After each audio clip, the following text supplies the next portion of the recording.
So today we worked on rational numbers. We learned about integers, we learned about absolute value, which isn't gone, we still need them, but today we're going to learn about rational numbers. And we're going to actually learn about how do we order rational numbers on a number line, or actually even just list them. So what is a rational number? Well, a rational number includes specific types of numbers. So the first one is whole numbers, positives and negatives. Actually, we learned those as integers. So you have 0, -7, 92, -50. Those are all integers, and those integers are definitely rational numbers. Okay. Let's see. Maybe this will help if I... Yeah, there we go. Gets better now. Sorry about that. Then we have decimals, okay? Decimals are rational numbers. Now, if you remember, decimals were not in the integers category. So decimals, we have 1/10, -2.5, 800ths. If you notice, they all end at the place value, either the, looks like the tenths or the hundredths. We call those terminating decimals. That means they end at a certain place value. Well, there is another type of decimal, and it's called a non-terminating or repeating decimal. If you notice, I have a little line over the 3300ths, or I have a line over the 12, because the 12 repeats for infinity. The 3 repeats for infinity. So we call those non-terminating or repeating decimals, and those are also considered rational numbers. Next we have percents. Percents are rational numbers.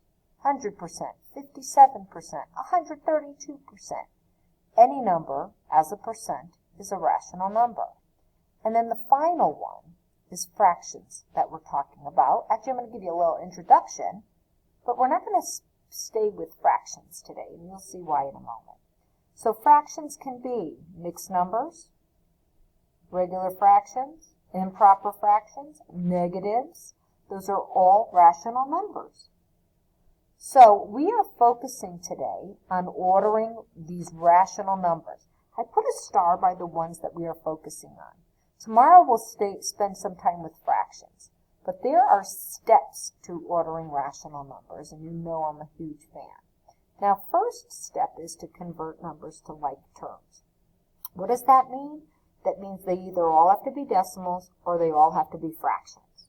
Okay, so that's why we're focusing on decimals today, because we're just going to make sure that everything is a decimal, and then we will order them. Tomorrow, we'll work in our fractional amounts with it. Not that you don't know it, because you do, but it'll be a nice, good review. So, that's why I've starred those 3 things. So we're sticking with our decimals.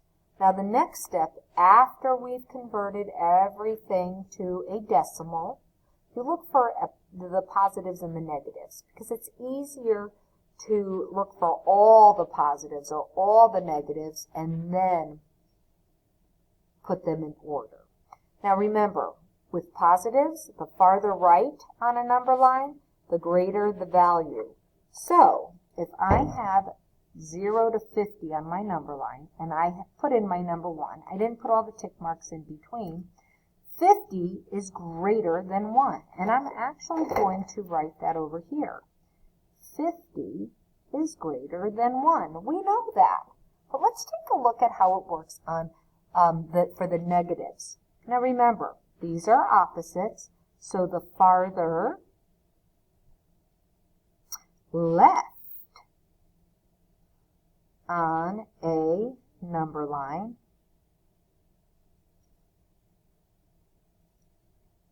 the smaller the value.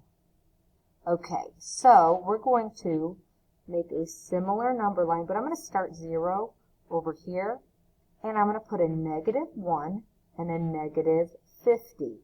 When I look at this, it looks like, oh, 50 should be greater, but it isn't. It's smaller because it's farther left. So this can go on into infinity as well. So the negative numbers can keep going. So, which one is greater? Well, -1 is greater, even though the digit itself is smaller. So when we write an inequality like this, we would say that -50 is less than -1. So that's something to pay attention to. The final step is to place the numbers in order. Now, they're going to tell you least to greatest, or it'll be greatest to least in your directions. So make sure you pay attention to that. When that happens, you really should use a number line if you're not comfortable. Some people are, but a lot of people still struggle with this.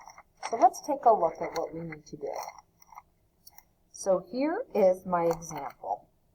It says, order numbers from least to greatest. Okay, so we have 60%, 1 5/10, -75 hundredths, 25 hundredths, and, whoops, let me put a comma, because that looks like a decimal point, and 1 whole.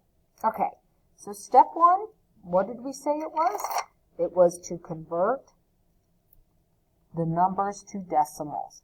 Hey, decimal, decimal, decimal. Okay, I can easily convert this to a decimal by putting on my placeholder 0 and adding in that decimal point just to the right. But how do I convert my 60%? Well, I'm going to tell you. There are a couple of steps, okay? The first step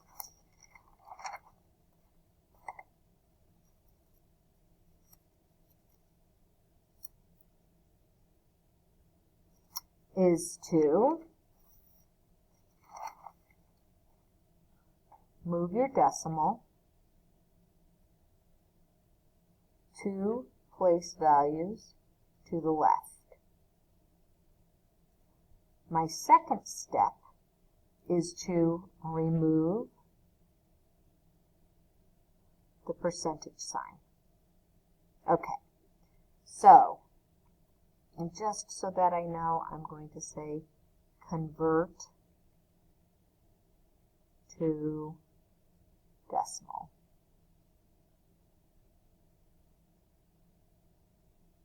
Percentage convert to decimal.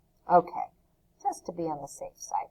So here's what I'm going to do. I'm going to move my 60% down here. So there's 60. I'm going to put my decimal over on the right, and I'm going to move it left 2 place values. So what does my number become as a decimal? It becomes 60 hundredths, which is also equal to 6/10. These are exactly the same, okay? But that's how we do it. Now I have all my numbers converted. So step 2 is to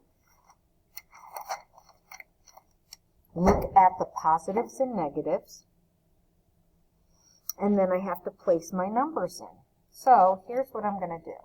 I have my number line, I put 0 in because I have positives and negatives. If I don't have a negative, I can just keep it all over on to the right.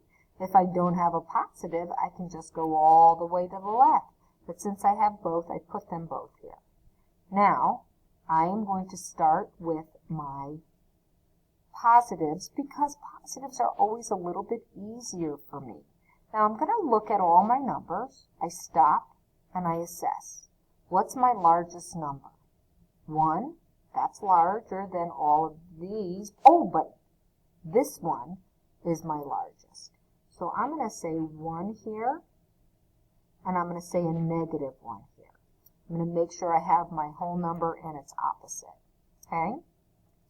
Next, I'm going to plot my 1, okay, because that's my easiest one. So there it is. There's 1.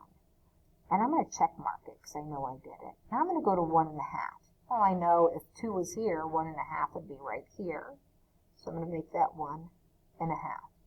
There's that. Oh, I have another whole positive and another positive. You know what? Let me just move this over here. Okay. So I have 6/10 and I have 25/100. Ooh, 25 looks bigger than 6.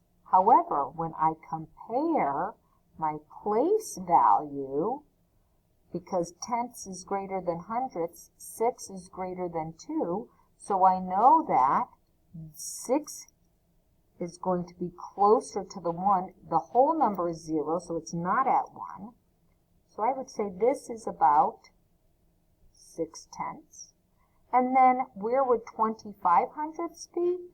That's going to be closer to 0. Now, I did all of my positives. Great. Now I just need this guy. Well, this guy has me going closer to -1, but not past it because my whole number is 0. So it's only the only one there is. It's not completely accurate, but that is a nice assessment of where my numbers go in order. So it said from least to greatest, and now I just rewrite my numbers, and I can rewrite them using these numbers here. So what was the first one I saw? It's -75/100 on my number line. Then I go to 25/100. Ooh, 6/10, which equals 60%. Then I have 1 and 1 5/10. And that, my friends, is how you order decimals.